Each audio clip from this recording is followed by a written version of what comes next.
From the Brewhouse, the #1 soccer bar on this or any other planet. SDH is live on a Friday afternoon, and that just spells information and trouble. Trouble mostly. Yes, Yeah. That's what we're here for. We got all kinds of stuff. U.S. men's national team tomorrow. We've got England and Uruguay right now. 60th minute, no score. We've got the Dutch and the Norwegians over to the left. The Netherlands is leading that one 2-1. They were trailing 1-0, I believe, in that. We had World Cup qualifying playoffs yesterday. We've got Around the Corner lager for $5 a pint right now. Oh, we do? It's good times on a Friday night at the Brewhouse. Okay, so yes, the Around the Corner lager. It is hard to keep it in stock here at points because people like it so much. And it's going to be available in cans before the World Cup at places near you. See, now I'm going to have to get the ceremonial 6-pack. Yeah, and just have it at the house and just have it in the office, just kind of showing as a part of everything. Like and the T-shirt and the scarf and all the things. It's like when you get like the old like vintage like Coca-Cola bottles that have like from like the '96 Olympics or like a national championship. That's what it's going to be. It's going to just be on display in my apartment for a while. Yes, needs its own shelf. Yeah. So for those of you that may not know, it's the SDH Network live at the Brewhouse. Madison Crews, Jason Longshore, I'm Jon Nelson, and we're going to talk. We're sorry that we're a little late because we got into an off-camera discussion about CONMEBOL in South America and hanging out together and the whole community of the whole thing, and we went down the Bolivia rabbit hole and talking about Efrain Morales. So literally, that's why we're late. Bolivia, all one game away from a World Cup spot. One game. It'll be fun. And we can sense the angst all the way over here. Bolivia and Iraq on Tuesday from Mexico. Fun. Bolivia and Iraq. Bolivia hasn't been to a World Cup since 1994. Last time it was here in the U.S. Iraq hasn't been to a World Cup since 1986. Last time it was in Mexico. So you have all of these storylines that are working through. New Caledonia didn't quite make it. They pushed Jamaica a lot further than they should have. It was a 1-0 win for Jamaica. Look, the Reggae Boys are constantly the team that don't live up to expectations. You never know what to expect. They get DR Congo in their playoff game for a spot in the tournament. I think DR Congo are your favorites in that. Yep. I think Bolivia are your favorites against Iraq. I would agree. Why the muted applause? You don't have to be so muted. You can go ahead and you can hoot and holler. It's perfectly fine. I mean, come on now. No. On a Friday afternoon at the #1 sports bar on the planet, you're trying to be polite? I think that might be the first time anybody in Brewhouse history has said, I'm just trying to be polite. There's no need to be reserved. No need to be polite. It's all about enjoying the experience. It's exciting. And watching you, my friend, over the next couple of days, sit there and hem and haw, bite your nails and figure out what's going on. Are we going to survive Iraq? Are we going to make it into the intergalactic soccer competition that's coming to this hemisphere, coming up in 75 days? Did you just call it that? Are we going to get in trouble if we call it by its real name? I think we're okay. Okay. So it is what it is. The World Cup. Yes. The cup that the world is chasing after. So we're here, and we're going to talk about all of this stuff.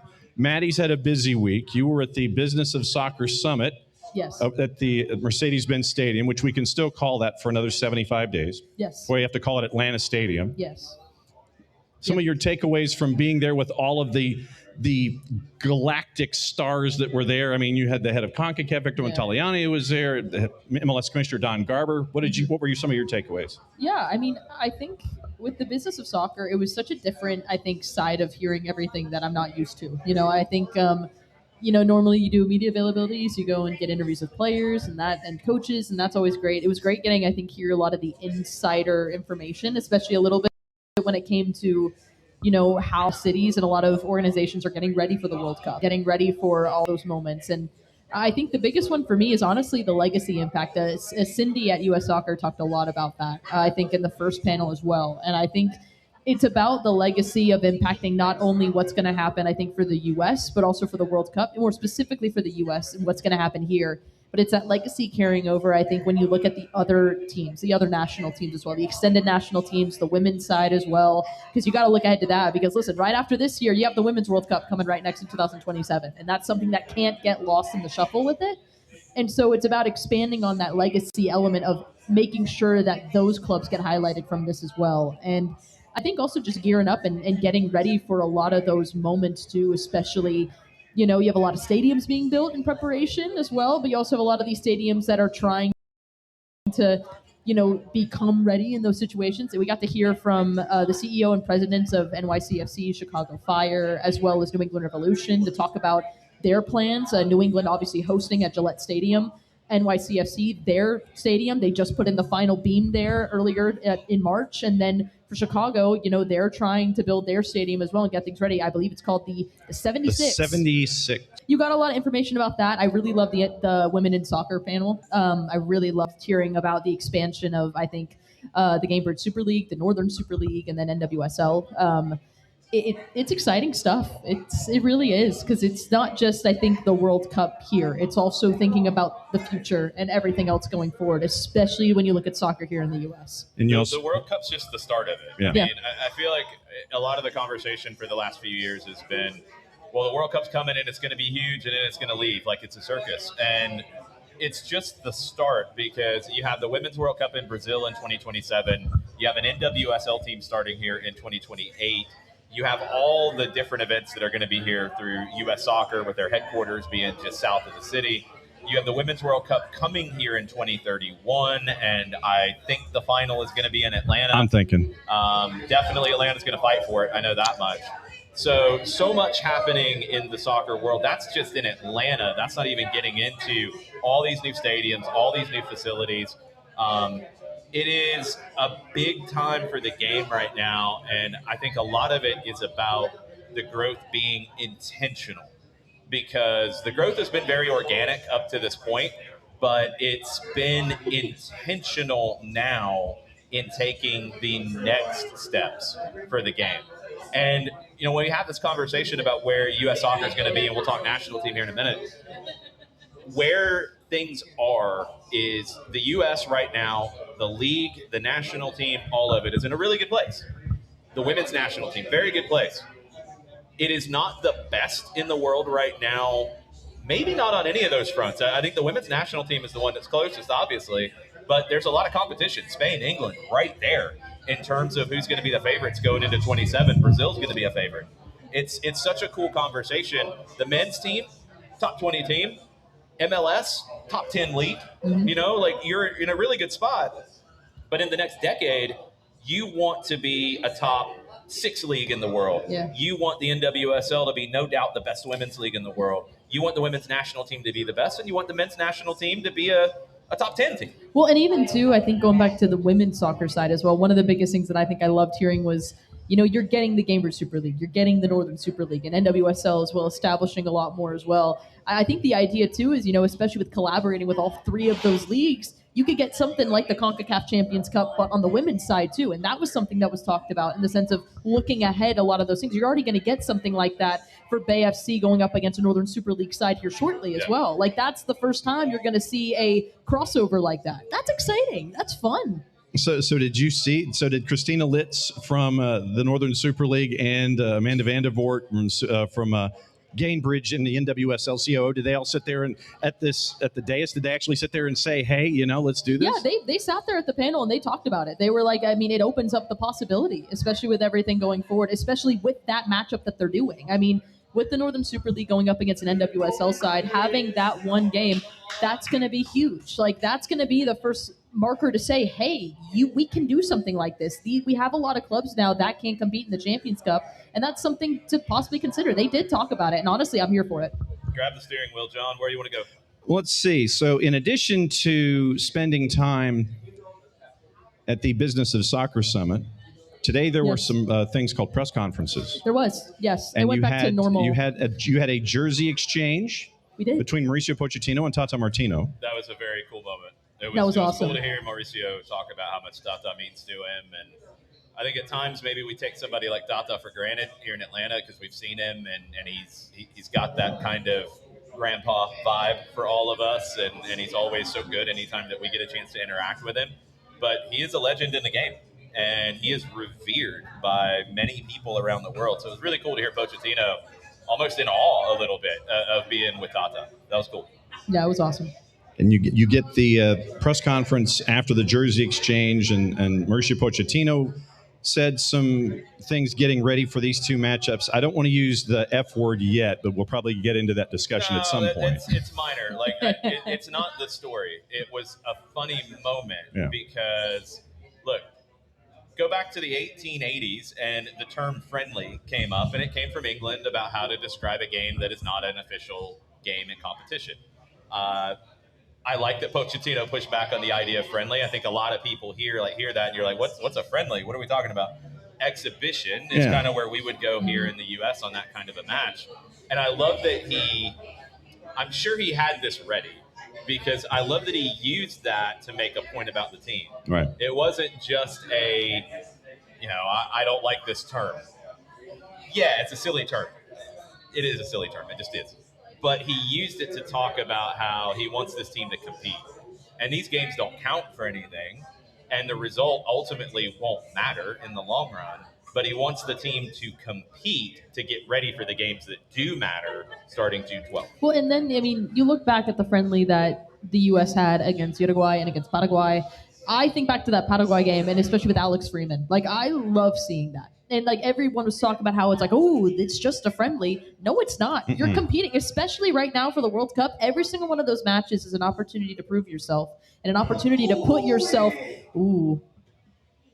Almost an opportunity for England. No, it's one where you use this every opportunity to market yourself and to prove why you deserve to be on that roster. And I don't mind it at all. I don't mind there being a little bit more bite in I'm using quotations, friendly matchup, because at the end of the day, it's a competition. You want to compete. You want to win a game. You don't want to go out there and get a tie and not try your best just because it's labeled as a friendly. You want to go and you want to compete and you want to get the win. Terminology can be dumb sometimes. Yes. Using words from the 1880s to describe things can be a really dumb way of doing things. It's an exhibition match, and it doesn't count in a competition. But yeah, anybody who goes into it thinking it doesn't matter for the individuals, go ask Marcelo Bielsa in Uruguay right now. They're in England, playing England. It's a scoreless draw. These players are fighting for their lives at the moment. Go look at some of these other friendlies that you're going to see over the next few weeks, or the next week, and then into the late May and early June period. You have players fighting for spots. Right now you have players fighting for spots on rosters. These games matter. The result doesn't matter in the long run. Yes. The performance of the collective and the performance of the individuals matters.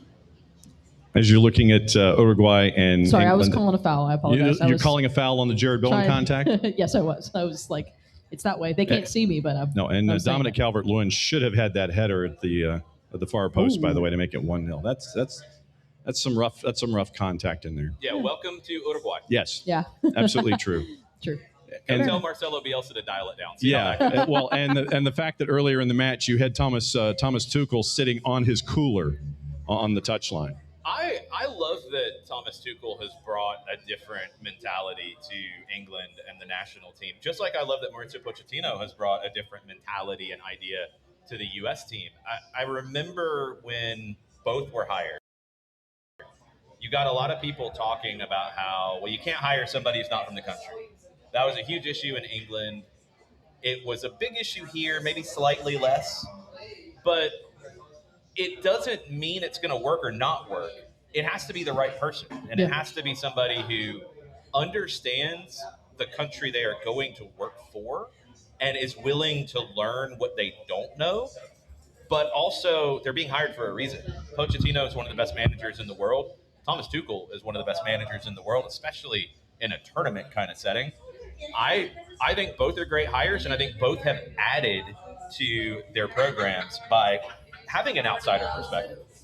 What did you think of the notion with Thomas Tuchel, where he has the double rosters, the expanded number of players that were called in, the two sides of the roster? The club managers are thrilled with it because you're not overworking the guys right now. When you look at a lot of the players that he's talking about, they have Champions League quarterfinals coming up. They've got a big stretch run in their domestic leagues.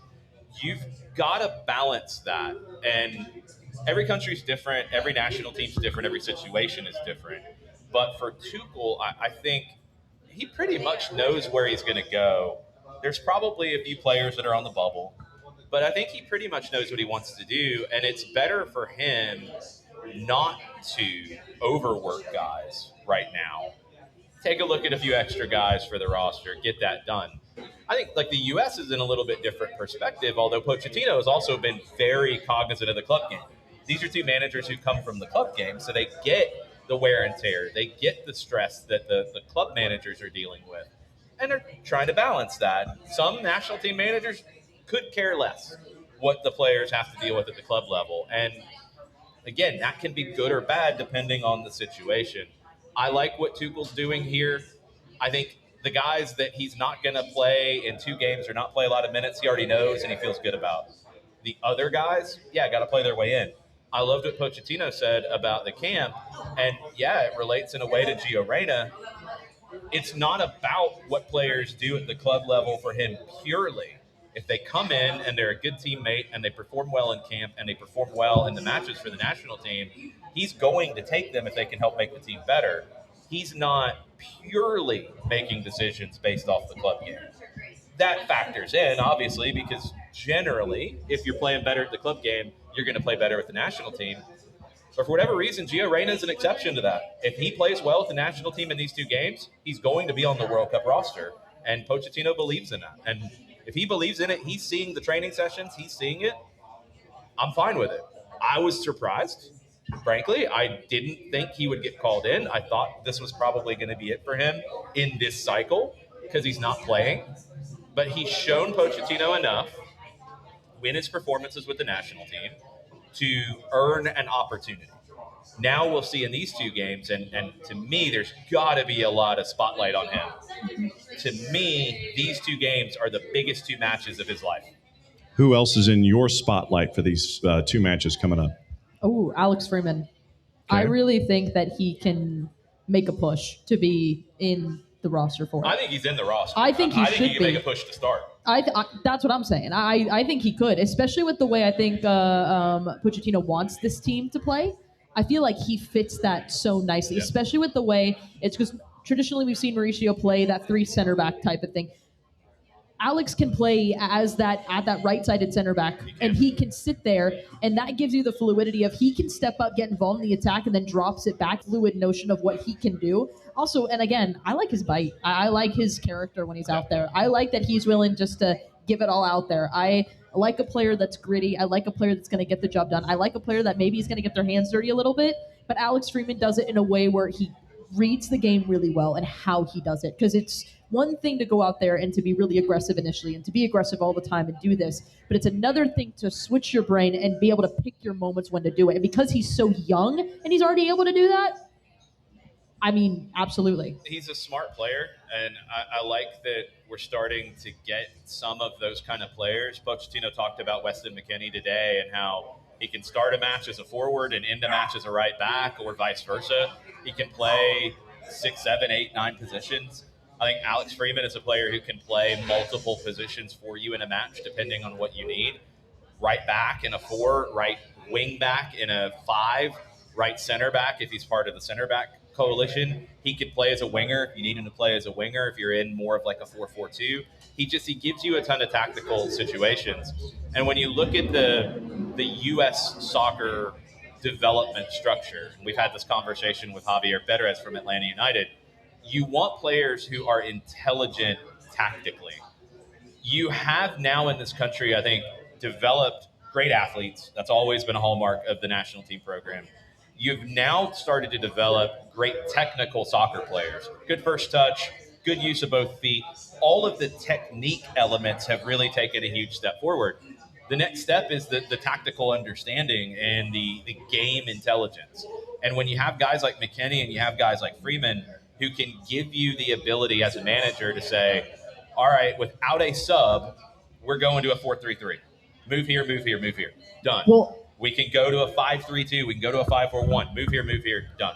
Well, and that brings up a point too, especially when we're moving into, especially tomorrow against Belgium and even against Portugal. It was said today in the press conference, Miles Robinson is going to be out for the 2 matches, and then Chris Richards too. And listen, it's unfortunate because I really like the way Miles has been playing. I love Chris Richards. I'll say it right here. I think he's an incredible center back, and I say that because I love defenders. Best center back he is right now. Very good. And it's unfortunate that you don't get to see him, I think, in these 2 games, but yeah. It's unfortunate, but it also it gives an opportunity now, especially for a lot of guys on the roster, to see where they can fit. And also, I mean, Pochettino talked about, and I agree with him, you're going to have some of these situations happen in the World Cup. You're going to have a player who goes down. You have a player who's going to miss a match. How do you adjust? Who can come in and fill that spot when you need it? That's also what you're looking at, too. Who can be that player that can come in and fill multiple positions? Who can be that player that can come in a pinch and help you when you need it? It opens a big door for Joe Scally, who was talked about as being that extra center back at times. It opens a big door for Alex Freeman. It opens a big door for a lot of different ways for Pochettino to see what can work. Chris Richards, no problem. He's going to be starting in the World Cup as long as he's healthy. It really hurts for Miles Robinson, who, remember, missed out on 2022 due to the Achilles rupture. He is not what he was. I think that's fair to say. I think it's hard to come back from an Achilles, especially when your game is so centered on being an extreme athlete. And I think Miles was that. England finally gets on the board here at the Brewhouse. 10 minutes to go. 81st minute. Set pieces. I don't know if it's coming home, but the goal came home. I'll give you that much. England's one of the best 4 teams in the tournament, no question. Are they the favorite? No, Spain is. But England, Spain's a favorite. Hello. I think Spain's a favorite. Coming together. Spain, France, England, and Argentina are the 4. Those are the top 4. Good goal. Yeah, it's a good goal. I don't know what are they arguing about? Spain's the number 1 team in the FIFA rankings. They're the European champs. France is right there. Argentina is a step back, in my opinion. I think they're getting a little long in the tooth. If England can do the Arsenal set piece gimmick, then, England could end up being a team that goes really deep into this thing.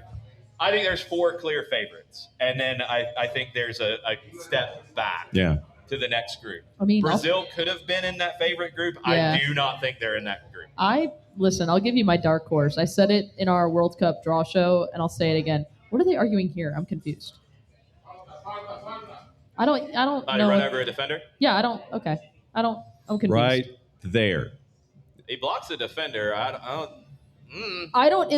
Look at another. It kind of looked like initially one angle that he was leaning into it, though. Well, yeah, he's probably trying to basically draw a charge. Yeah, you're accentuating the call. Yeah. But anyway, this is where we re-referee stuff a little bit too much with VAR. I am not a get rid of VAR guy. No. Yeah. But this is one. Where they're checking it. VAR. Okay. You ask he's pointing. Okay, he's pointing the spot. We're okay. It's sticks. You ask the referee, did you see it? Did you see everything? Are you good? Yeah, you good? And he Got says it. he's good. Then you move on. I agree. That might have been what just happened. No, I agree. No, I'll tell you my dark horse. Who's your dark horse? Morocco. Morocco just let go their manager for some crazy reason. I worry about that. They should have been. I still think they should have been. I don't know. The AFCON tournament. That is wild. That is insane. That. They're going to parade it around. Did you see this? Senegal. They're going to parade it through the streets of Paris, and Morocco is threatening to take it somehow. Yes. Are they going to storm the parade? I mean, that would be. Could you see? Literally, you see the. You see the Royal Morocco Federation. You see all of them. Going to come running out and grab the trophy. That's what I'm saying. What's going to happen? It's insane. It's wild. Morocco should be a top 8 team, but I worry because they moved on from. Are we gonna get Brigatti. like a 007 type of No, thing? it's where, gonna like, be it's they're gonna be like the Warriors, try to, like, you know. come in? It's crazy. Senegal come out and play, yay! Senegal is gonna be fun though. I think in this tournament, I've looked at it. I keep coming back to those 4 as the favorites. Yeah. One of them won't make the semifinals because it always happens. There's always a surprise semifinalist. I think the second group of, like, if you're putting them in tiers, I think the second group is huge. Yeah. You know, Brazil. We know how Brazil can be. And we know how Brazil can be defensively. Yeah. You look at Colombia. You look at Colombia, what they could be. Yeah. They also lost to Croatia last night. You talk about Croatia. Croatia They're too. getting up there in age as well. Yeah.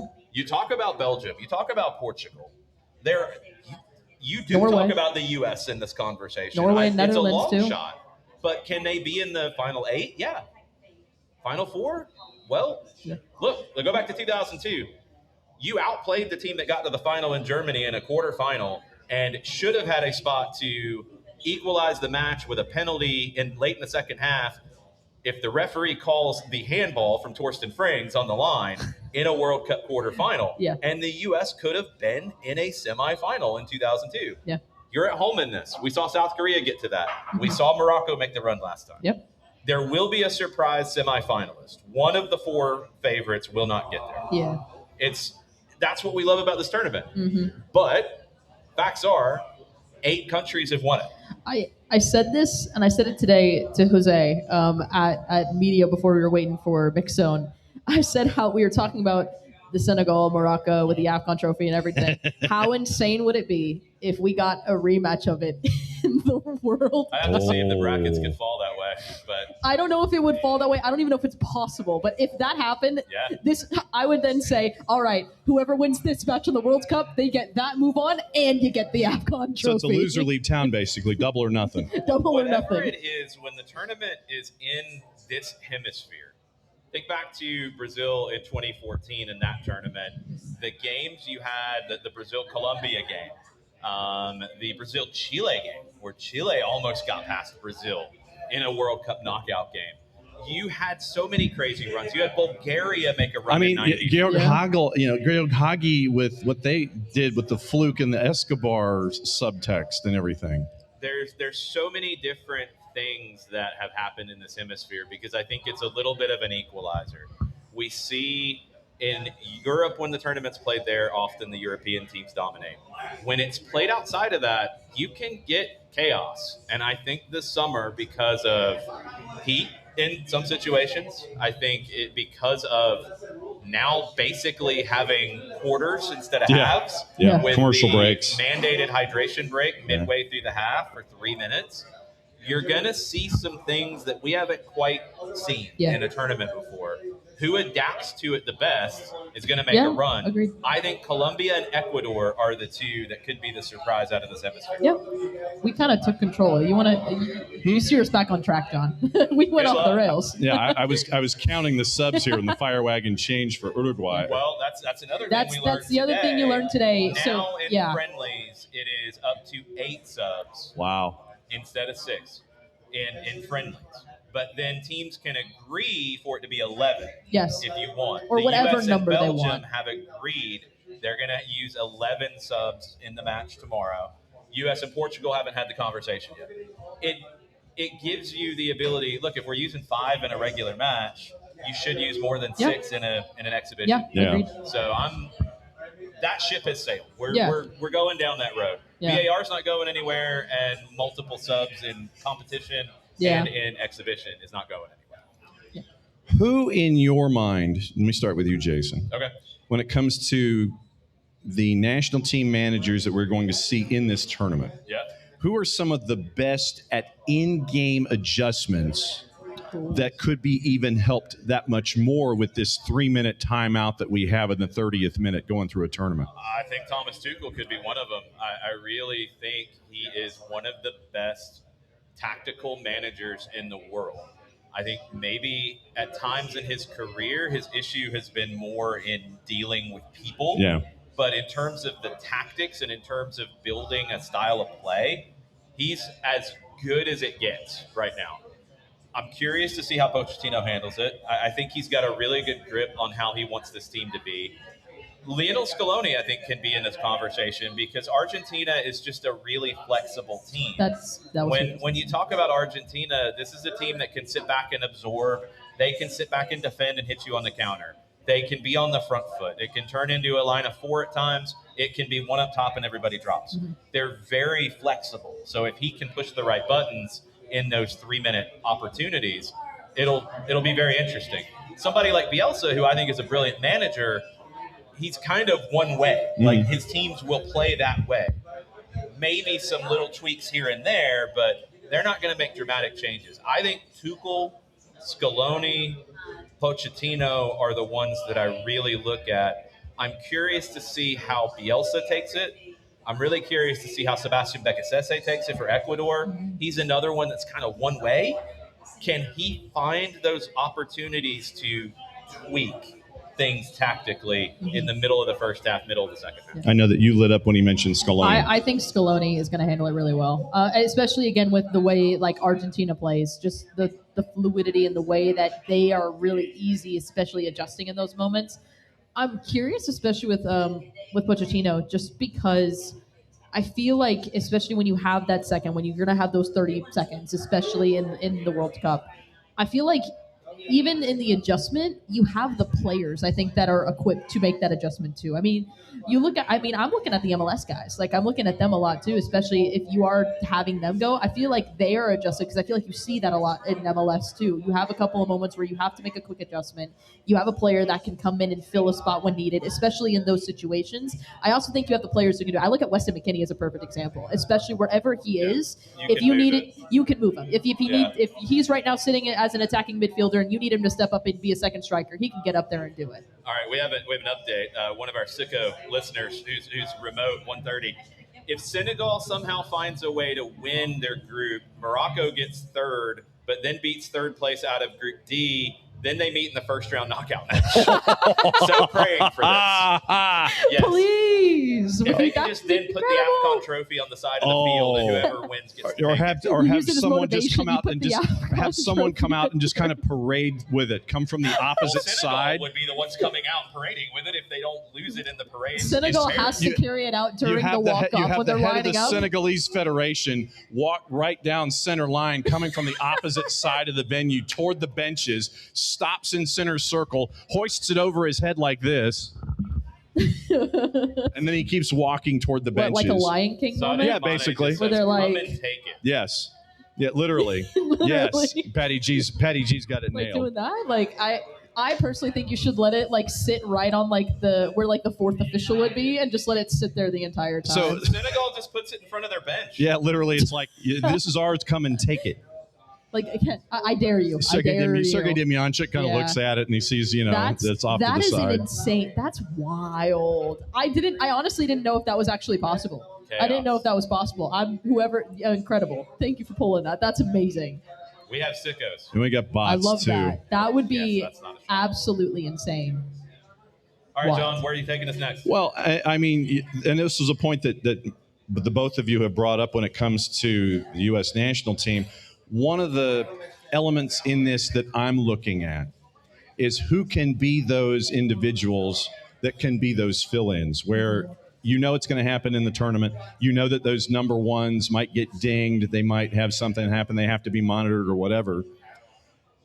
I'm also looking in net to see who can step up and be the number two in that situation because of whatever happens in practice, whatever happens in a game state. You're sitting there and looking at that. Who are those other number twos that you might be looking at that can challenge Maddie in these situations that you're looking at for the U.S. specifically? Before that, we have a video. He's actually looking at the monitor. For what? Oh, that was quick. Harry Maguire did not seem very pleased by it. Harry Maguire always seems to be at the middle of all of these. Oh, wow. Check over. What is it? What is this? Yeah, got him on the foot. Yeah. That's how Ireland got a penalty yesterday. Got there late, got him on the foot.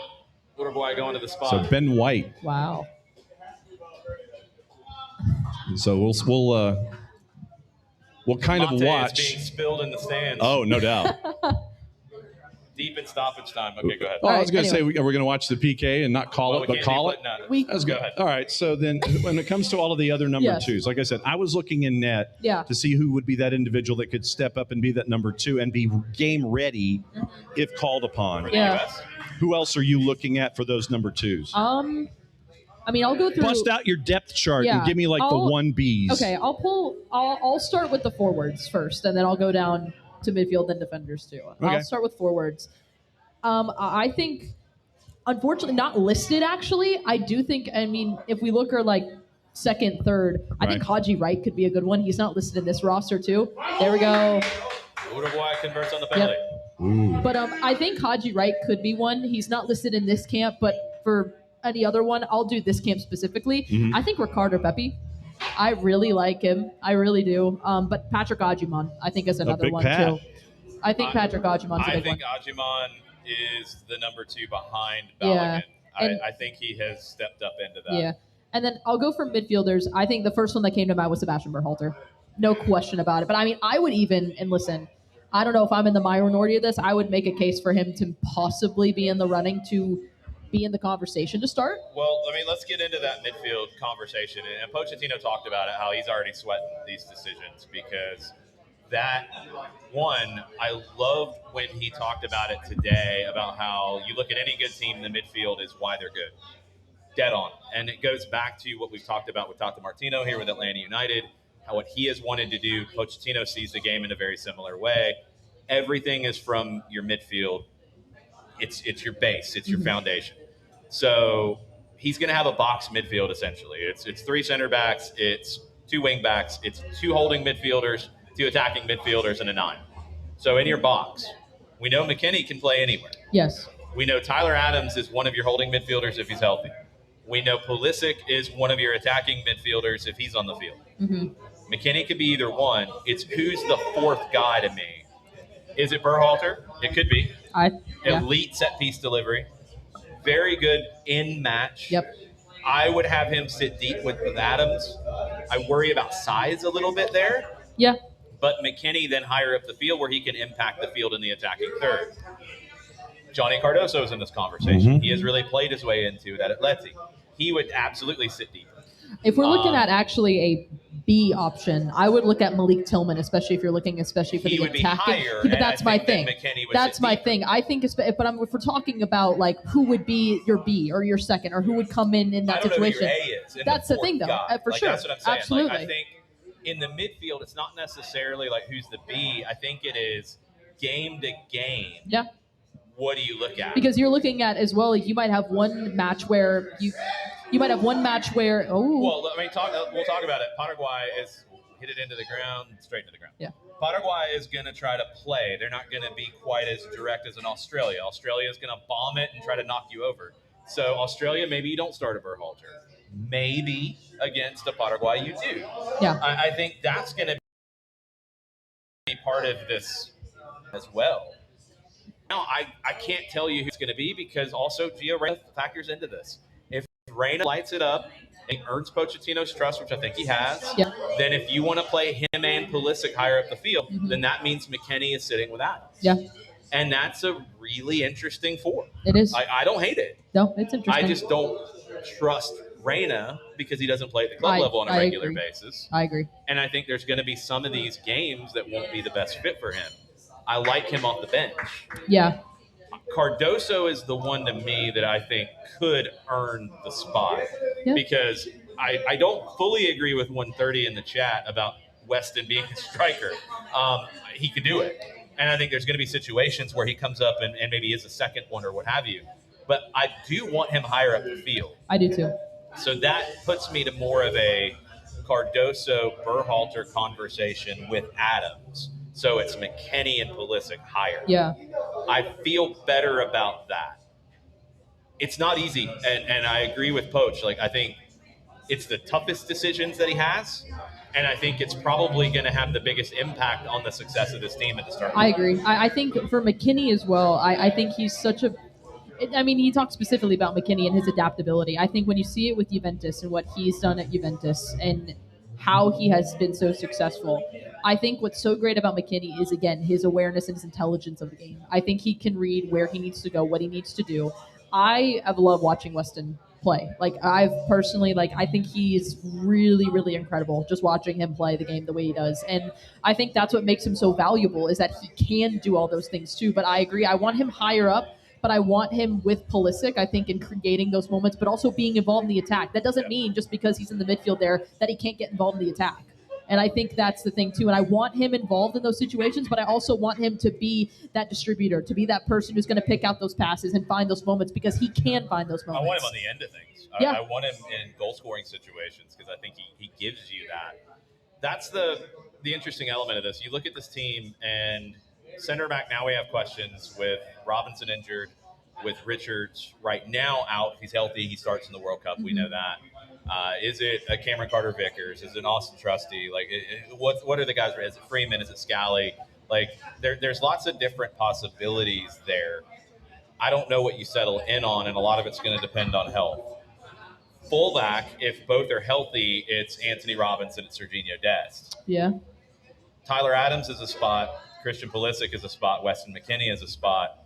I think Valerian Balogun is the 9, unless he falls off a cliff between now and the World Cup. I agree. So you're talking about who is the 4th midfielder and who are the 2 center backs. Yeah. Those are the questions. Matt Freese is a goalkeeper unless he falls off a cliff between now and the World Cup.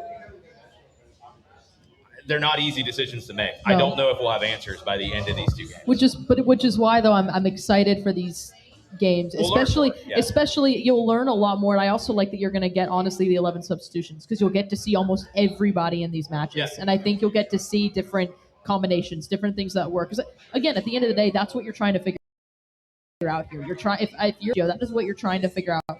And where those stations are, what works well, what doesn't, who works well where, which pairings are clicking more than others, and really establishing and figuring that out. That's what these 2 games are for. And the fact that you already established against Belgium, we'll figure out Portugal, whatever sub that is, you're going to probably, I would assume, and this is just me assuming, but you know what happens when you assume. Yes. But, hey, I'm going to assume for right now. I'm assuming that at halftime you're going to get that change, and it's going to be a different 11 coming in for the second half. I would assume that'd be the case. Not a full 11, no. But I think some guys, yeah. Some for sure.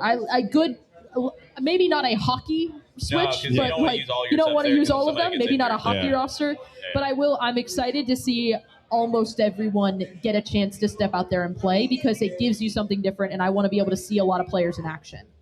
And that's where I'm looking forward to seeing those moments start to click, and that way I can form better opinions too about what is everything shaping out to be. Because right now we're kind of talking about where's going to fit where, but I only know a lot of these guys from the club level and how they're playing at the club level. You want to see how these guys can translate it, especially with the national team, and clicking together again and combining those moments. Yeah. SDH Network at the Brewhouse. Jason Longshore, Madison Crews. I'm Jon Nelson. Thanks for dropping by, as you always do. We'll be back here on Monday night, actually, too, right? Monday night, 7 to 9, yep. So it is an early start for what would normally be the soccer over there-ish programming on Monday. We'll get you ready for all the World Cup playoff finals on Tuesday. That'll start in the afternoon on Tuesday and then end late night. U.S. men's national team tomorrow at 3:30, tomorrow at 1 o'clock on 92.9 The Game. We'll have Atlanta Soccer tonight live at Reverb across the street from the bench. Come say hi. You can listen on the radio. You can listen on the Odyssey app as well. We'll have a full-time report after the game tomorrow night on the Off the Woodwork podcast over at 92.9 The Game and Odyssey. Monday, we'll be back here to get you ready for U.S. men's national team and World Cup playoff games. Tuesday, we will be late night Atlanta Soccer tonight, 11 p.m. To go along with the last game of World Cup qualifying. There you go. The very last game. By the time we sign off at about 1 in the morning, and you'll know the 48. On 92.9 The Game and the Odyssey app, we will know the 48th team of the World Cup. That's wild. It's just getting us ready for the summer where we're going to be live on 92.9 The Game and the Odyssey app June 1st through July 19th, 10 o'clock every night. Yep. Monday to Sunday. Yes. We'll have fun. That's 7 days a week. Yes, and then after AST Nightly, you come back with SDH AM, at 9:05. Yeah, not me. That's you. No, it's me. No, So this is For where some nights it will be me. Some nights it won't. yeah, I mean, so some nights it's probably going to be some combination of all of us in some manner, way, shape, or form, and then turning back around 9:05 in the morning to do SDH AM to kind of recap and talk about things that folks lost while they tried to get in a nap. I'm not going to sleep. Sleep is for the weak. It's fine. So That's what have you caffeine's already for. started stockpiling your mate and all of your Red Bulls and your You're mixing a whole lot of things rainstorms and whatever gets you your most caffeinated I'm boosts? going to be drinking a lot of coffee. Okay. A Coffee. whole lot of coffee. Okay. Coffee. Just checking. I want to try mate. I've never had it. It's very good for you. It's a little too bitter for me. Huh? I've tried it. I'd like to do it because it is very good for you. When I get into a mate kick, I will use a little honey mixed in. That helps. That is true. I have seen this. Actually, I do like I believe it is a terre mate, which is iced. And then you can add sugar and you can add some things to it and make it a little bit closer to like an iced tea. Oh, nice. It's Okay. just it's like a more bitter green tea, but the energy kick is absolutely real and the health benefits are absolutely real. It's very good for you. So then I would probably be leaning toward the iced. You would never drink it, John. You would never even think wouldn't. about drinking it. But you go and you're thinking that it would be close. If something is closer to an iced tea, then I would be heading in that direction. If though. I put the glass in front of you and didn't tell you what it was, Yeah. you would probably try it. Otherwise, Yeah. you would turn up your nose like an 8-year-old. True. Look, I've had people put spinach in smoothies and not tell me. And That's how you have to do it. And then they would tell me that, oh, by the way, yeah, here, drink this. This smoothie is If we actually, put it in this a smoothie is Mountain Dew- palatable. if we And put then it they in said, a oh, it's got Mountain Dew spinach in it. bottle. And I'm like, no, it's no longer palatable if for me. you put it through a funnel in a Mountain Dew bottle, yes, Then you we'll would be drink fine. That's what I'm saying. If we do that, then you'll never know. It. Yep. But I am intrigued about the relatively Mountain iced. Dew Guarani Blast. We're thinking. No. This is it. Anything except the original, you're tempting fate and you're going off in directions Nah, that Code you. Red's good. No. I don't like Mountain Vicks Formula Dew, so 44M, man. That's No, what that Code Red's tastes good. like. I don't And like no, that Mountain does Dew, not so I happen. don't- Code Red's good. Nope. I have two questions. I have two off the top of my head. All right, what you got? Nah. All right. For you, Madison Crews, Yes. is there a position group for the U.S. national team that concerns you more than most? Defenders. Okay. Just solely because you look at the roster right now. I feel like you have Tim Ream, and I think right now, especially even looking ahead to with everything going forward, if Miles can't play in these games, you don't know what that looks like for him, especially with the call up for the World Cup. Chris Richards, he's going to be he's going to be in the World Cup, no matter what. Chris Richards is very good. He's for sure in that back line. Hopefully, the injury is not a concern. And this is where I'm excited to see. I think someone like Joe Scally, especially with the way it's set up, how it's all going to work, and maybe that'll appease a little bit of it. But for me, I'm curious, especially with who can be that person that can be called upon, especially with that back three of what Pochettino wants to do. And I do think Alex Freeman does factor into that. I think Alex Freeman can be on that right side with Chris Richards. It's that one on the left that I'm not so sure about and who's going to be that role. Because, again, you don't want to have if I'm having Alex Freeman on my right, I don't want to have another Alex Freeman like on my left. I want to have someone. Scally on the left. Yeah, in that case. I want someone who's a little bit more like a Chris Richards in that sense that can close it down, especially if Alex is going to be stepping up a bit more, getting involved in the attack.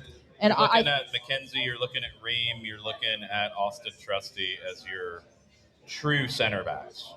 Freeman and Scally are your hybrid center backs. Yes. And Scally would be more to the left, Freeman would be more to the right. I'm with you. You can't play both. Yeah. I think that's a little too dicey. I think it's a huge opportunity for McKenzie. Mm-hmm. It's a huge opportunity for Trusty. Ream is in the roster for the World Cup, no question to me. For sure, absolutely. I think he's a great veteran to have. He's going to help you in situations. He's going to help you build out of the back. He's been someone that I think Mauricio has called upon, especially in almost being like that player coach out there. And I think that's what you need. You need that, absolutely. Yeah, you need to have him out there. Whether he's going to start in the game or he's going to come off the bench or he is, whatever it is, you need him on that roster. That I'm fine with. It's just a matter of figuring out how that's going to shape out and who else you can rely upon. And that's why I think when you look at these names, especially as well with Chris Richards and with Miles Robinson being unavailable for these games, it's an opportunity for them to step up, to make a case for themselves, to say, hey, you can use me. I'm reliable. I can do this. We talked about the difference between like an Australia and a Paraguay. I worry about Reem against a Paraguay because of the pace. Yeah. I think against an Australia, he can be fine and he can really help you in those situations. So it's going to be game to game. And I think we always get hung up on this. And man, was it a talking point last summer of, he doesn't know his starting 11. What's he doing? Well, there's most countries in the world right now that are playing friendlies that they don't know their starting 11 in the tournament. And their starting 11 might be different in every 3 games in the group stage, because that's where the game is today. You've got to use a deeper squad. You've got to match up to the opponents you're playing. Yes. I think Pochettino in the fall sorted out how he wanted to play with the group.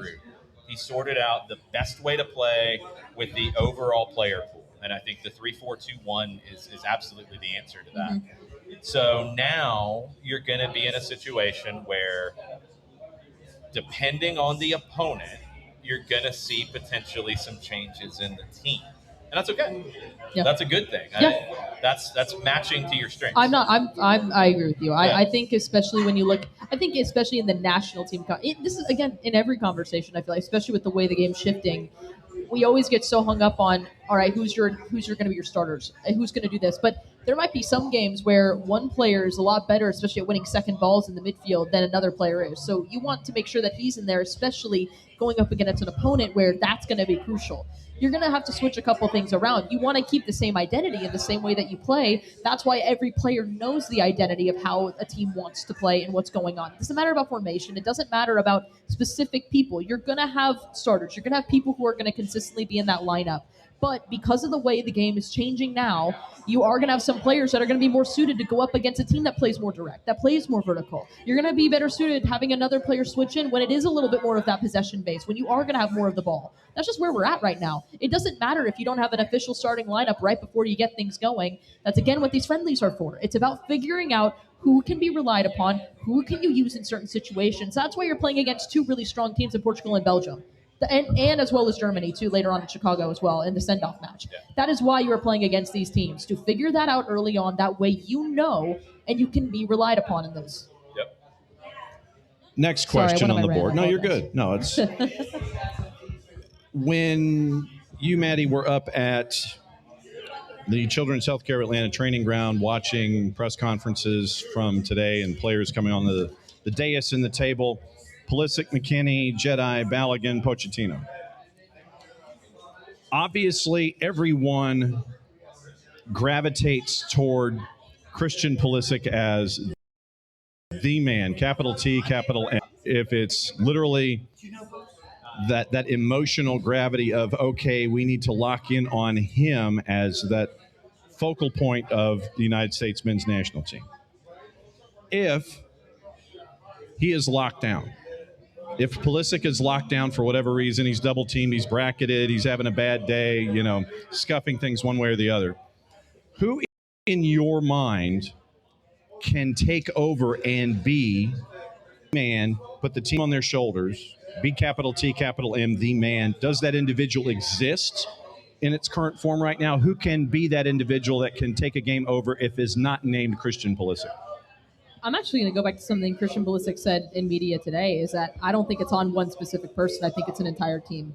I think I feel like we have such a knack, especially when we talk about the U.S. men's national team, to pin everything solely on Christian Pulisic. Mm-hmm. And listen, he's the leader. He's going to be the captain. You are looking at him to do those things. But again, we always forget that this sport is played with 11 men on the pitch. It's not just one person. Now, can one person help change a game in a situation? Yes. But again, 11 men are out there on the pitch. You need 11 men to do that. And right now, I honestly feel like we've been relying too much on Christian Pulisic. I think we need to focus on other players who can get the job done. I think it's been solely on Christian Pulisic. And a big thing today was a lot of, does he feel the pressure? Of course he feels the pressure. Every single player on that roster feels the pressure. You're the host city. You want to go in and you want to make a good statement. But that's the thing. And Jedi said it perfectly. It's, these friendlies, you want to show that we can compete and that teams should be scared of us. That is what you're trying to show here today. You're trying to show that in these next 2 friendlies. So for me, when you look at it, I don't look at it as who's going to be the person to step up individually to do it. Because honestly, I think it's going to surprise a lot of people who it's going to be. I think it's going to take a moment. I do look at Weston McKinney, and I look at, honestly, Sebastian Berhalter. I look at those two in the sense that they can be the ones who can help flip a game because they have knacks for doing it, especially with their club teams with Juventus and with Vancouver.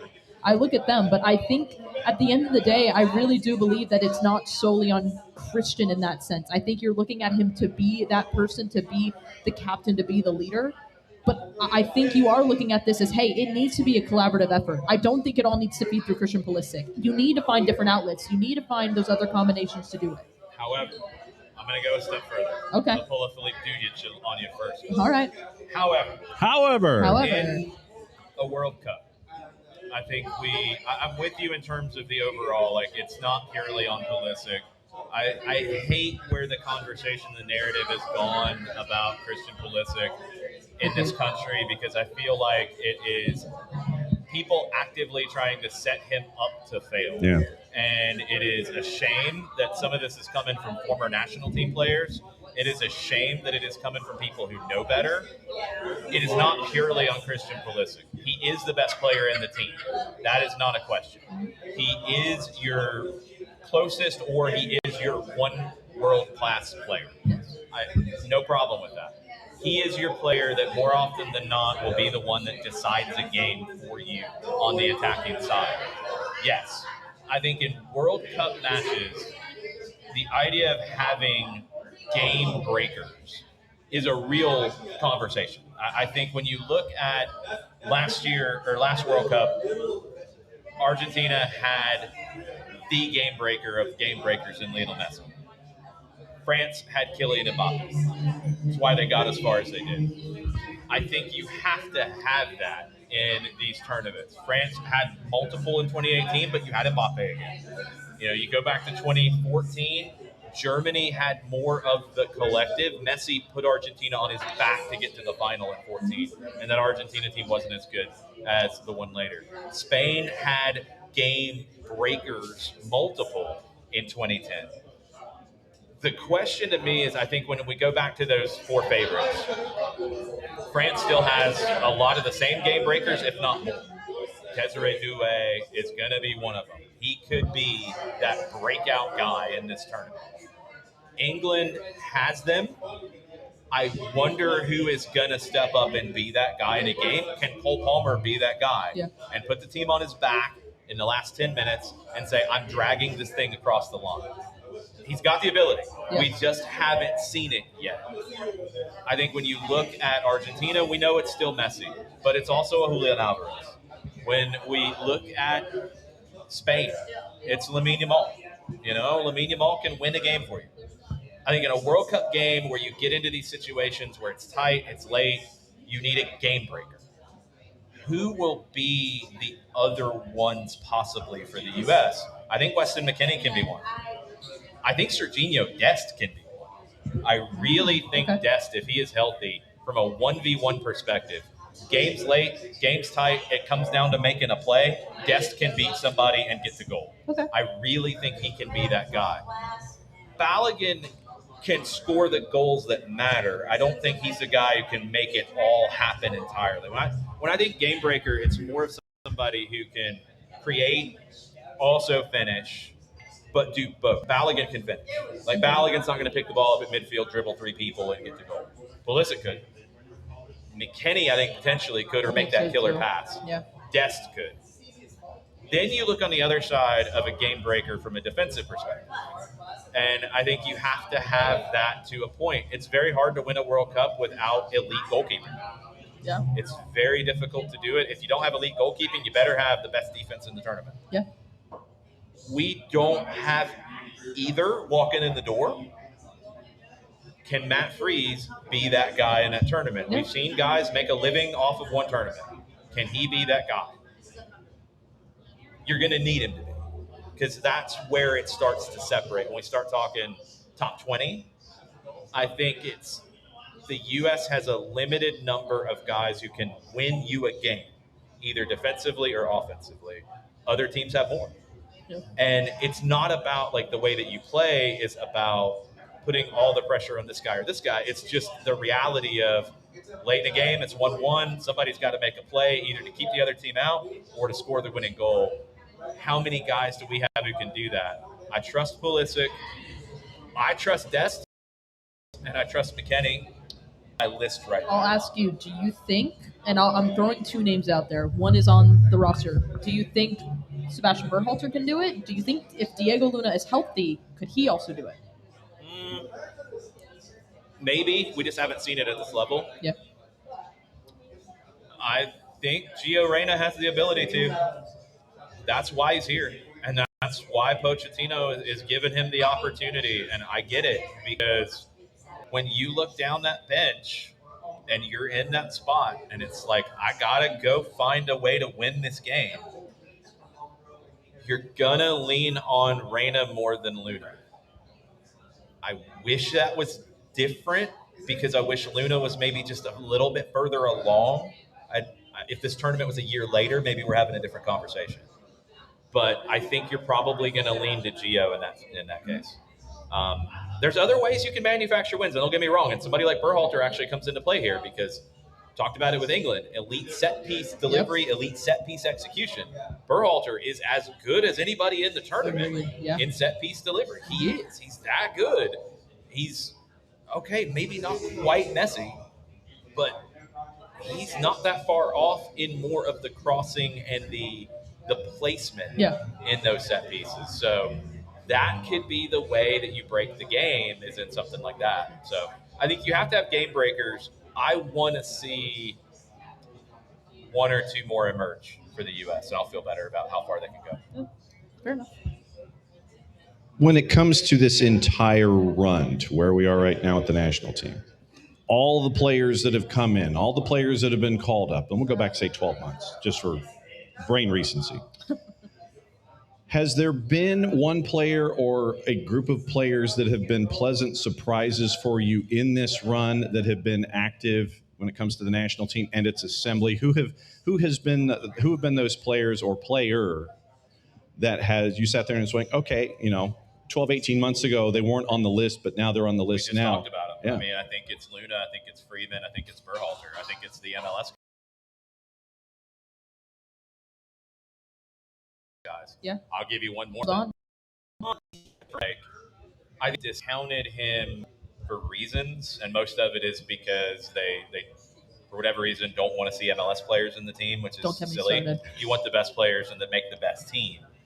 I think Arfsten has been the biggest surprise, from being a guy who was in Next Pro and drafted to Columbus. Mm-hmm. And Wilfried Nancy turned him into an attacking wingback who is European level quality. Yeah.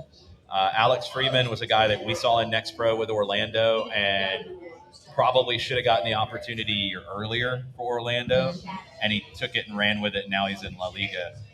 Berhalter's another one who wasn't in the mix and has played his way into it. Yeah. So it's those guys. Like, it's the MLS guys for me that have been those biggest surprises. Which is why, and I agree with Jason. I think it's the same thing. It's why, when we have the conversation, about building a roster and building things, especially for the World Cup, I feel like, especially now, the conversation about, no MLS guys, why isn't the conversation only happening for the U.S.? When you look at a lot of these other national teams calling upon and relying on guys in MLS, you look at Miguel Almiron in Paraguay, who's going to be captain of Paraguay. He's taking that on his back there without one being an MLS guy as well. Lionel Messi and Rodrigo de Paul, they're leading Argentina in that capacity too. Different understanding, I understand will say it. They're different, but listen, I'm still Efrain Morales is another example for Bolivia. Playing with Montreal, doing what he needs to do, and going in and getting the job done with Bolivia. You look at every other national team and go in there and you will find at least 2, 3, 4 MLS guys. The conversation about MLS not being a playmaker and not being huge, especially in these national tournaments, needs to stop, because it's the reality of it is that these guys are competing and they are brilliant talent. So why is the conversation only for the U.S. when it comes to not wanting these guys who are there when they are competing? It comes really in other good? places too, though, and I think it's an outdated conversation, because look, and most of it is online, or it's pundits trying to get clicks with a hot take. MLS is not the same league that it was in 1998 2002, 2006, 2010, 2014, 2018, or 2022. It's 2026. MLS is a top 10 league in the world. If you want to argue that, you're just not paying attention. You're holding on to outdated takes. You can argue where it falls in comparison to Portugal, to Belgium, to the Netherlands, to Brazil, to Mexico, to Argentina. It could be anywhere from 6 to 15 on the given season. Okay. You have top talent. You are developing top talent. You have a wide variety of tactical styles. You have a wide variety of challenges in the league. It is a very good spot to be. You're seeing young players come here and play and go to Europe. You're seeing veteran players come here and play later in their career and talking about how tough it is. It's a great league. I don't know. Actually, I take that back. I know why there is this conversation, and a lot of it has to do with the hashtag USMNT on social media platforms, where algorithms are about outrage, especially performative outrage. And then you can make up things to be angry and yell about, and you start to get some traction with it. That's why this happens. It's a shame, because when you look at what is happening in the league and you actually living it week to week, day to day, this is a really good league, and there are a lot of talented players in it. Mauricio Pochettino comes in without the algorithm. He doesn't care what people are saying. He doesn't care about anybody else's opinion outside of him and his staff. He looks at these players, he brings them in, and he says, they're the guys for me. He is about making the best collective. He's not about picking people based off resumes or whatever pundit is saying the best 30 players are. He is about, and this is how any team should be built, I think, the national team. I've got these elite talents. All right, they're here no matter what. I've got this position where I've got to have somebody. These are my guys that I'm looking at.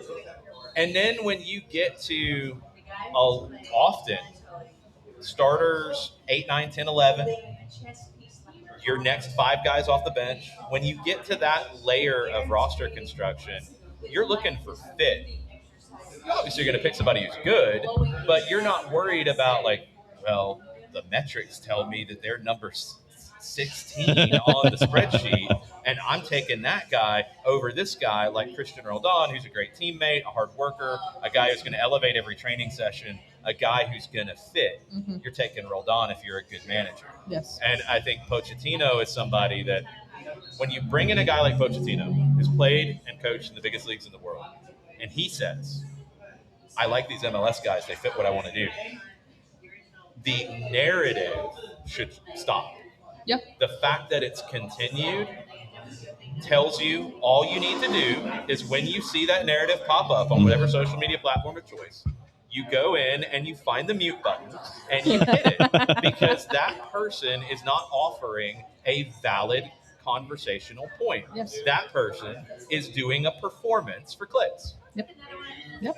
Soapbox done. Sorry. Nothing wrong with that. No.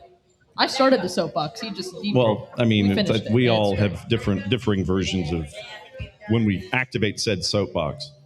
So yesterday in the European playoff,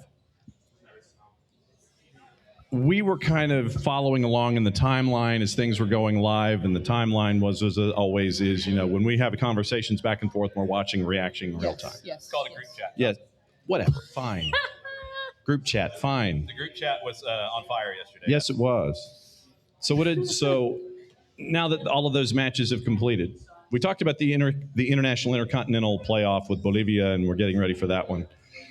When you think back of what happened with Europe yesterday, what sticks in your mind? Wales. Goodbye. Wales and Ireland both blowing Wales, it. Ireland too. Yeah, I mean, me and Miss Cupertino. Wow, what a goal! Wait, was it a goal? Did I miss it? Oh no, it went wide. Never mind. Ignore me. Highlights of Morocco. Yes, and highlights. Ecuador. I got confused. No, I think Wales and Wales and Bosnia was interesting. That was a fun one. Me and Miss Cupertino were watching that one, and we were watching it all the way through. And when they had tied it up, we were like, "Oh, this will get interesting." And then it just kept going and going, and then it happens in a playoff game a lot of times where it gets tight, and Ireland did the same. That was the game I was probably locked in the most. I was watching it up here at the Brewhouse, and had Italy on one TV. Italy kind of took control and put it away. Ireland got a fortunate penalty, kind of similar to what Uruguay got today, where it's bouncing ball, guy gets 2.5 seconds late, catches the person who got to the ball first, penalty given. Then they got a fluky own goal. So Ireland gets a 2-goal lead kind of out of thin air. 70th minute, they went and they found buses in Prague and tried to park them in front of the bus, in front of the goal. And it was too early. And then when they conceded, you could just see the life start to drain out of them because the game got tight. Now, that one had opportunities for winners, but not great ones. I think in playoff games, you get to that, it gets tight, and you need those game changers to do it. Neither of those 4 teams had the guy who could win it. And to me, Wales and Ireland, it's both had leads, both blew those leads. Ireland had a 2-goal lead. Those are your biggest disappointments. I agree. Sure. I think with Wales too, especially when they took the early lead, Bosnia was able to slowly come back into it, and you saw the makings. I think I turned to Sophia and I said, I was like, they could find one here shortly. And when they found the header, then they kept going, and I was like, oh, Bosnia might find a second, and it went all the way to penalties. And then the penalties, the way it started too, was Bosnia missed the first one, and then Wales then missed a couple more as well. It was the same with Ireland. They had the advantage and then missed their last 2 to throw it away. I think in the other games, I mean, Italy, good performance, solid. It wasn't great, but it was good.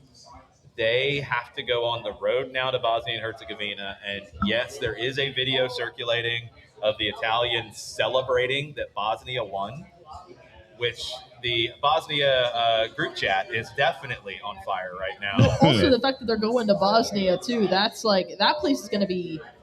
And you have given them fuel. Now you've given them fuel too, which is not good. It's a bad setup. Denmark, we give Denmark credit for getting the job done. For sure.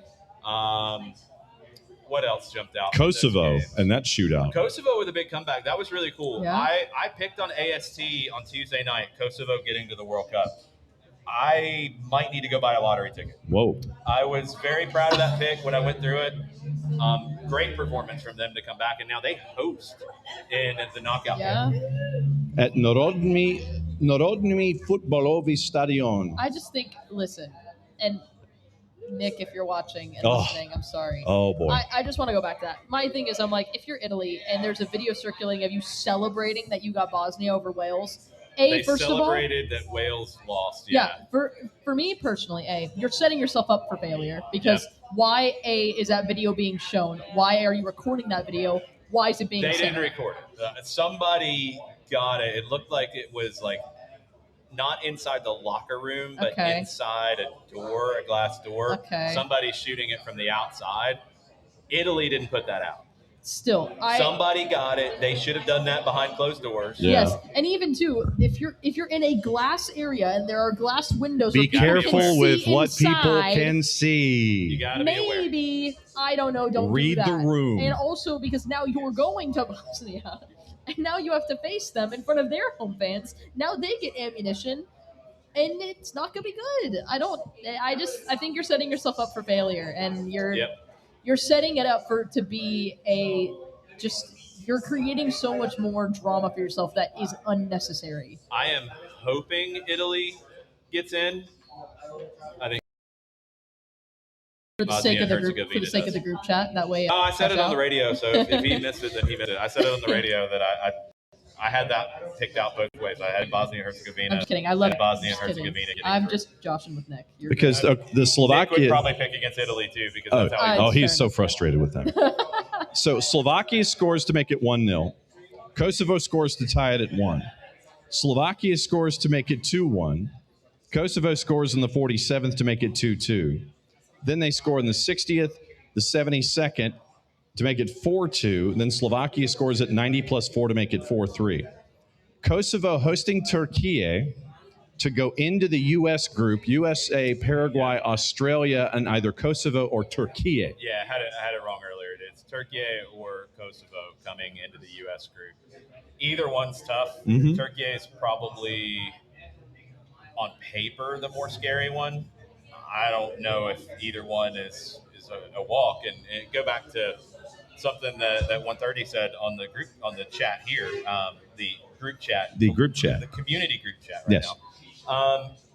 I really think the U.S. group is one where they could win every game. Now, I think they will be favored in every game, but I don't think any of them are a lock. It's such an interesting group. I don't know if I'd call it a group of death. I don't know if any group in this tournament truly is a group of death because you can have 3 teams get out. The paradigm is A different. group of wounding. The U.S. could lose every game or win every game. It's the most unpredictable group. I think the U.S. is the favorite in every match. I personally don't rate Australia very highly. I think they are very limited, but they will be physical and they can get a result in one of the 3 games. Paraguay, I think maybe lacks that top end talent, like we've talked about, that will hurt them a little bit. But they're a team with Alfaro that can sit and defend and hold on and frustrate you. And in a World Cup, those teams can get out of groups. Now they hit a wall when they've got to go win games, but can they keep it close? Yes. Turkey and Kosovo would be really interesting. Whoever one comes into that group, it's going to be a very stressful 270 minutes for the U.S. in 3 games. Yeah. Absolutely true. Who else? And I was trying to think of the other managers. I want to go back to the 3-minute timeout. Yep. And the other managers, because you'd mentioned a few. Are there any other managers off the top of your head from those that qualifying list, like maybe an Ancelotti? How do you think he would? Ancelotti's not a tactics guy. He's a man manager guy, and I just think Brazil is very limited defensively. So, like, if he has to go chase the game, he's got ways to have more attackers get forward because he's got a ton of great attacking talent. But I don't know if he could ever shut up shop if he had to because they're just frankly not very good defensively. Jesse Marsh is interesting with Canada. If Italy gets through, Italy or Bosnia-Herzegovina will go into that group. Jesse Marsh is a tactician. He can get creative with how Canada approaches things and kind of making changes. We have no idea about Morocco with a new manager, what they will do in those moments. Scotland, Steve Clark won't change anything. No. He'll bunker and sit back, even though he's got players who can play. Free McTominay, Steve Clark. Let him go play. Give him good tomatoes. Ivory Coast, Ecuador, Curacao, Germany. That's a really interesting group. Germany with Nagelsmann, I think he's one who can be a little creative, although they have a very strong identity in what they do. Japan could be the other one in the sense that Japan is a team that we have seen be very defensive and kill you on the counter, but we have also seen them be very possession dominant. So you give them essentially a TV timeout, and they could be very interesting in how they tweak things. Because I think they can do the biggest changes. Because they can win a game with 20% possession, they can win a game with 70% possession. Any other coaches stick out to you when it comes to who else are you looking at when it comes to these the 3-minute hydration breaks? No, I think Jason. So let me go back. What did you think of the idea of the 3-minute hydration break anyway? I mean, here's the thing. I feel like, especially with the World Cup, I mean, where you're going to be in the dead of summer in a lot of places, and you're going to need a hydration break. Now, obviously, you're wanting to do that in every single place, no matter if the roof is closed. You want it to be uniform. You want it to be uniform. So, like, to me, that makes most sense. You want to make sure there's a hydration break. You want to make sure players are not going to, do that. And then also, again, you got the money element, too, of doing that side. Put commercials in there. That you most certainly can. But here's the thing. I do think, and Jason brought up a point, and I do agree with him. And this was a while ago when we were chatting. I don't know if it was AST or for broadcast, not 100% sure. I do believe that you are going to probably start seeing these 30-second, these hydration breaks almost in quarters because of money, but you're going to see it more consistently across other leagues as well. Oh, yeah. And I think it does create a situation where now you're not looking at it as 2 halves, you're looking at it as 4 quarters. So it's going to be an interesting way, especially a new wave of how you adapt and how you change the way you look at a match, because you are going to look at that. Now it's going to be in waves of 4 where you're going to see, all right, how did everything switch? What were some of the things you changed here to make you see such a flip in the second part of the first half? Like Yep. it's like you're going to start seeing that. It's one where for me it makes sense because of what's happening in the World Cup. You need to have hydration breaks for some of those places, just because again the heat is going to be you need to have it. Well, but I and- do think again, I'm kind of indifferent about it because I'm really interested to see a match where you're going to see a tactical shift and it's going to change the way a game plays out, especially in the second when it comes down to the wire. Like I'm thinking in like a semifinal round of 16 match where you're going to see a moment where there's going to be a flip and there's a tactical shift there and it's going to go like the 67th, 68th minute. So yeah, and for me, I'm curious about that. I'm indifferent about it because like I go back and forth with it, but I'm indifferent. But I'm excited. changing. I'm Yeah. excited to see it. I'm looking forward to it. I think we can yell and stomp our feet and back in my day and all that. We can do that all we want, but it's not going to change anything.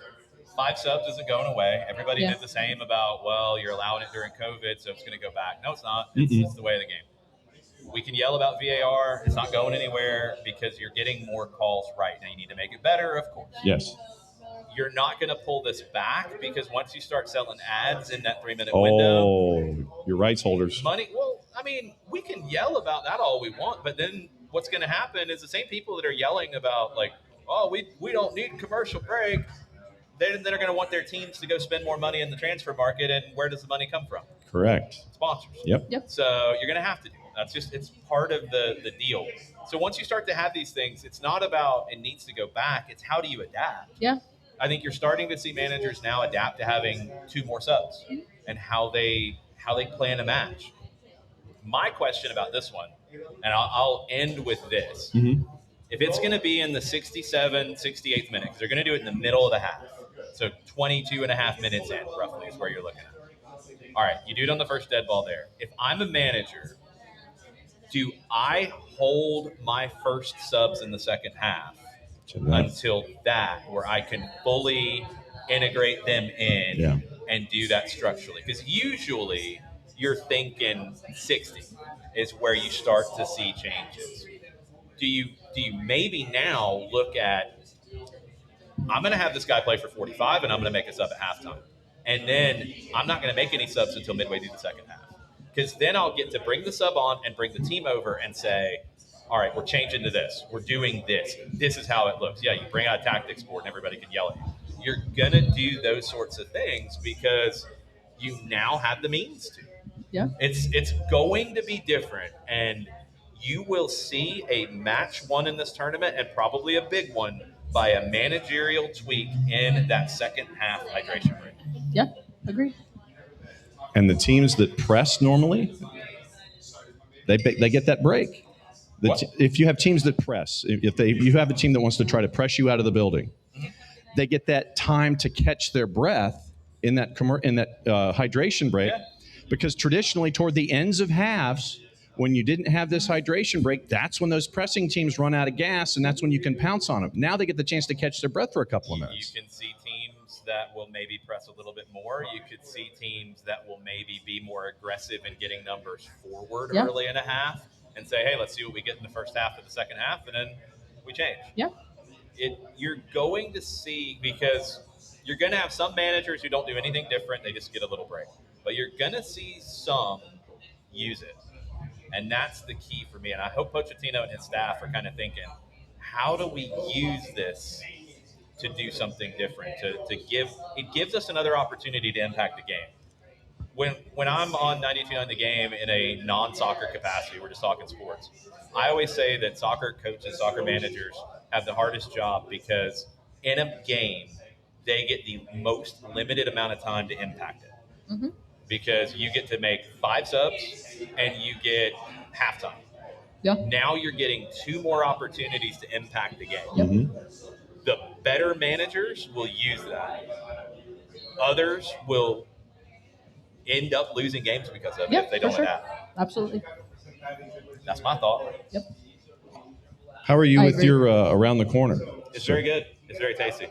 You're working. Is that your first one or your second? That's my second, sir. Okay, just checking.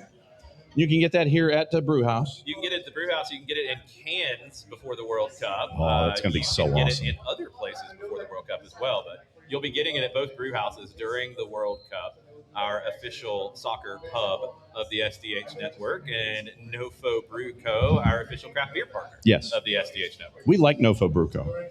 Got a chance to see Eliana and Joe yesterday at our pitching soccer event. We were trading notes. Joe was in his Chattanooga FC gear because Nofo is a big partner of them. They have their cans coming out that are branded. There could be some Nofo Atlanta United 2 Chattanooga FC events going on when Atlanta United 2 is on the road in Chattanooga later this year.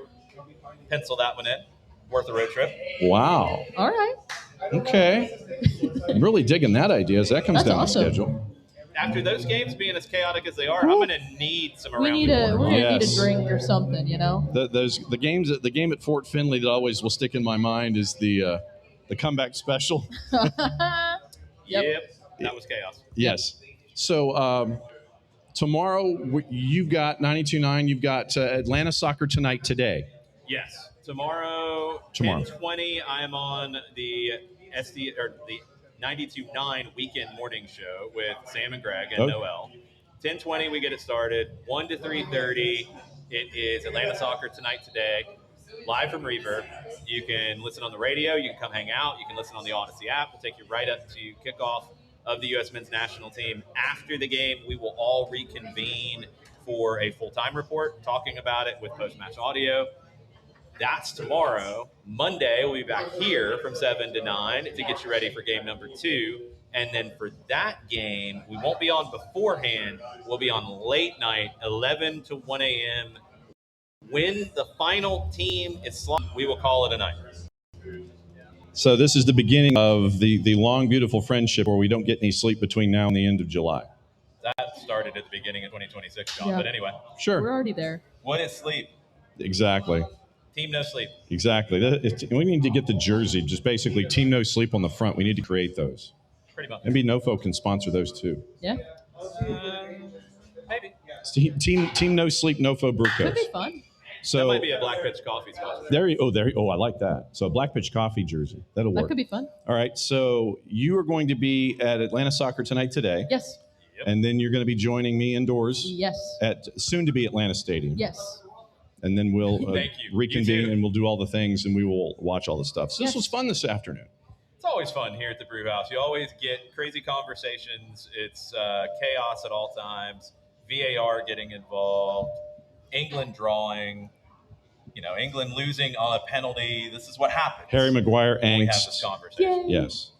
So it's always fun. And once again, busy day tomorrow on a bunch of different fronts, and we will have it all covered for you there. So as we always say when we like to send it home, mucha plata, y'all. Mucha plata, y'all. See you tomorrow.